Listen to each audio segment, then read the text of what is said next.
Hello friends, welcome एक नई class नई वीडियो के साथ।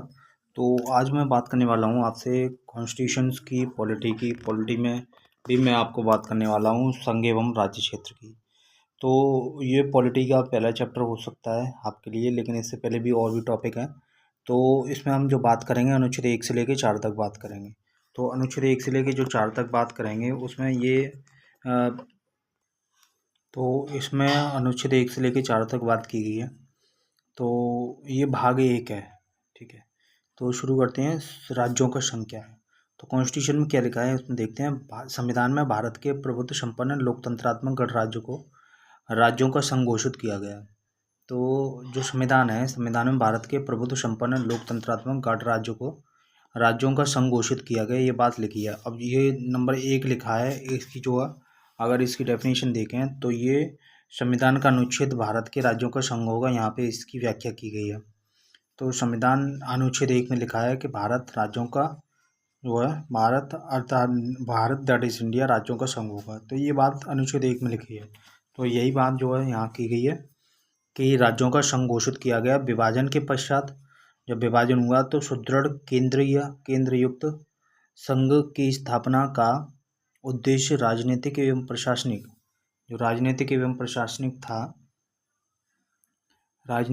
प्रशासनिक दोनों ही रहा। फिर भी क्या रहा, फिर भी संविधान की पूर्ण रूपेण संघात्मक नहीं बनाया जा सका।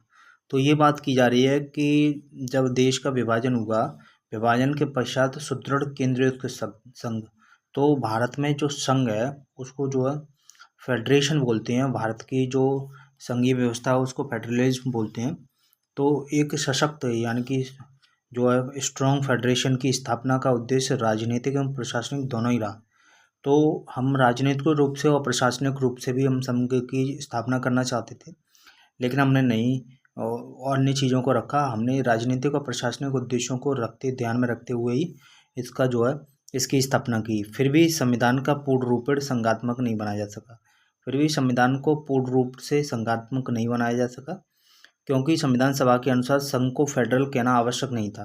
तो संविधान सभा के अनुसार संघ को फेडरल कहना आवश्यक नहीं था, यहाँ 2 नंबर लिखा हुआ है। इसकी व्याख्या देखती हूँ 2 नंबर की क्या है। तो प्रारूप समिति के पृष्ठ 2 की वाद टिप्पणी में ये बात लिखी गई है कि जो प्रारूप समिति थी उसने टिप्पणी की थी। प्रारूप समिति के अध्यक्ष डॉक्टर भीमराव अम्बेडकर थे, जिन्होंने संविधान को लिखा, जिन्हें भारतीय मनु की संज्ञा दी जाती है। तो उन्होंने लिखा कि प्रारूप समिति के पृष्ठ 2 की वाद टिप्पणी है, जिसमें क्या टिप्पणी है कि प्रारूप समिति यह समझती है कि ब्रिटिश उत्तरी अमेरिका अधिनियम 1867 की परिभाषा को देखते हुए ब्रिटिश उत्तरी अमेरिका, ये बात हो रही है ब्रिटिश उत्तरी अमेरिका की, और वहाँ 1867 की परिभाषा को देखते हुए भारत को संघ कहना युक्त नहीं होगा। Not reasonable is called to federal to से इंडिया, ये युक्त नहीं है। यद्यपि संरचनात्मक दृष्टि से इसका संविधान परिसंघीय फेडरल हो सकता है, लेकिन संरचनात्मक दृष्टि से उसका जो परिसंघीय जो दृष्टि से उसका संविधान है वो परिसंघीय हो सकता है, उस बात को देखते हुए 1867 में। तो ये भी बात इसमें उन्होंने जो डॉक्टर भीमराव अम्बेडकर थे उन्होंने इस बात को रखा कि जो है यद्यपि संविधान संरचना की दृष्टि से फेडरल हो सकता है, किंतु निश्चित उद्देश्यों से समिति ने इसे संघीय कहा है, यूनियन कहा है। तो कह सकते हैं कि संरचना की दृष्टि से फेडरल हो सकता है, किंतु निश्चित उद्देश्यों से समिति ने, जो समिति बनी थी प्रारूप समिति, उसने इसे यूनियन ही कहा है, ना कि फेडरल। अब यूनियन 3 नंबर की बात देखते हैं। तो जो ड्राफ्ट कॉन्स्टिट्यूशन है, ड्राफ्ट कॉन्स्टिट्यूशन में 21/2/1948 को पृष्ठ 43 पर यह बात डिस्कशन हुई थी कि यूनियन बोला जाए कि फेडरल बोला जाए, तो उन्होंने उसको यूनियन कहा, ना कि फेडरल।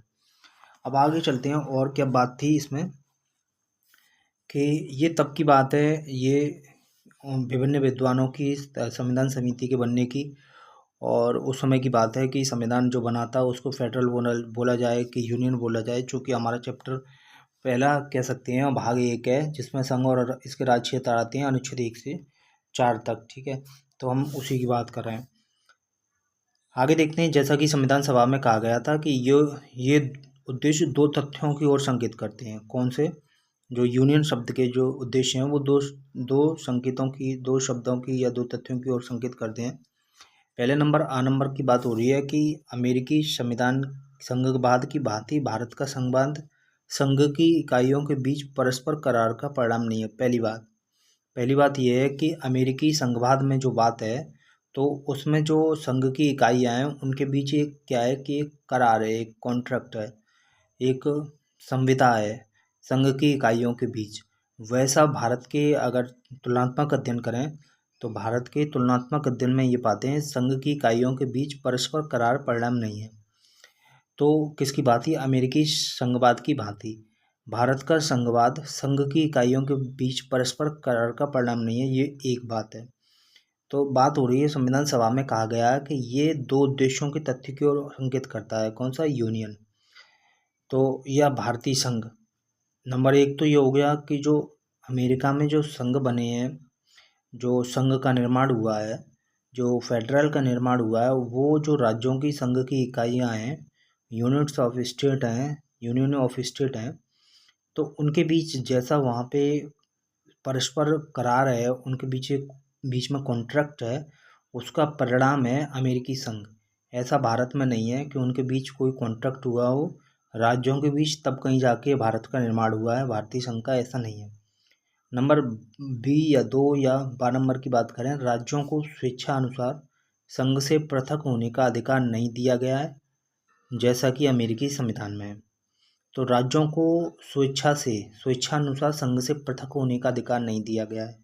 राज्यों को ये अधिकार नहीं दिया गया है कि वो स्वेच्छा से अपने संघ से अलग हो जाएं या पृथक हो जाएं, ऐसा कोई उनको पावर नहीं दी गई है। इस बात पे भी ध्यान रखना हमें ज़रूरी है कि जो भारतीय संघ है किस मायने में दूसरे संघ से किस प्रकार जो है अलग है।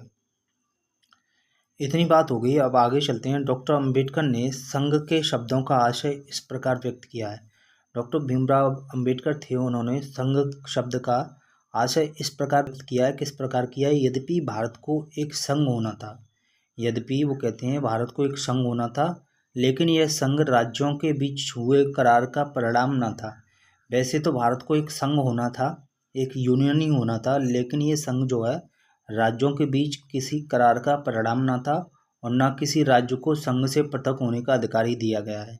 तो बाबा साहब कहते हैं कि वैसे तो भारत को एक संघ ही होना था, लेकिन संघ राज्यों के बीच किसी करार का परिणाम नहीं है, न किसी राज्य को संघ से पृथक होने का अधिकार दिया गया है। ये बात याद रखने वाली है। ना तो उन्हें पृथक होने का अधिकार दिया है, ना ही उनके बीच एक जो है समझौता था, करार था, कॉन्ट्रैक्ट था। ये दो बातें। भारत का संघ यानी कि यूनियन है, भारत एक संघ है अर्थात यूनियन है जो कभी समाप्त नहीं होगा। ये बाबा साहब कहते हैं भारत एक संघ है जो कभी समाप्त नहीं होगा और ना उन्हें पृथक होने का अधिकार दिया गया है। यद्यपि प्रशासन की सुविधा के लिए संपूर्ण देश और इसके निवासी एक ही स्रोत से उद्भूत सर्वोच्च शक्ति के अधीन रहने वाले व्यक्ति हैं। बाबा साहब आगे कहते हैं, लेकिन यद्यपि प्रशासन की सुविधा के लिए संपूर्ण देश और इसके निवासी एक ही स्रोत से उद्भूत सर्वोच्च शक्ति के अधीन रहने वाले हैं। बाबा साहब कहते हैं कि इसके जो निवासी हैं वो स्रोत से और उद्भूत शक्ति इसके अधीन रहने वाले व्यक्ति हैं। राज्यों को इस संघ से पृथक होने का कोई अधिकार नहीं है। राज्यों को इस संघ से पृथक होने का कोई अधिकार नहीं है, पहली बात। तो राज्य जो हैं उनको संघ से पृथक होने का कोई अधिकार नहीं है। इसको स्थापित करने के लिए अमेरिकियों को एक गृह युद्ध का सामना करना पड़ा था। इनको जो अमेरिका में जो संघ स्थापित हुआ उसको स्थापित करने के लिए अमेरिकियों को गृह युद्ध का सामना करना पड़ा था, तब जाकर कहीं उनका संघ यानी फेडरेशन अविनाशी इंडस्ट्रियल बन सका, अविनाशी बन सका। संविधान निर्माताओं ने इसे प्रारंभ से ही स्पष्ट कर देना उचित समझा है।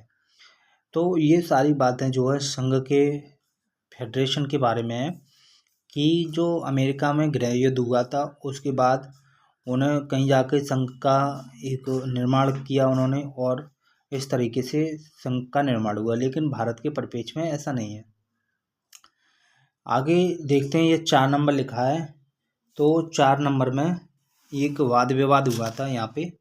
तो संविधान सभा का वाद विवाद खंड 7 है, पृष्ठ 34 में इस बात को बोला गया कि अमेरिकी संविधान क्या है और भारतीय संविधान में फेडरेशन की क्या उसकी भूमिका है, क्या उसकी विशेषताएं हैं, ये सारी बातें। अगर अब आगे चलते हैं भारत का राज्य क्षेत्र। तो 1 नंबर पे लिखा है राज्यों के राज्य क्षेत्र। भारत के राज्य क्षेत्र की बात करें तो उसमें क्या क्या सम्मिलित है।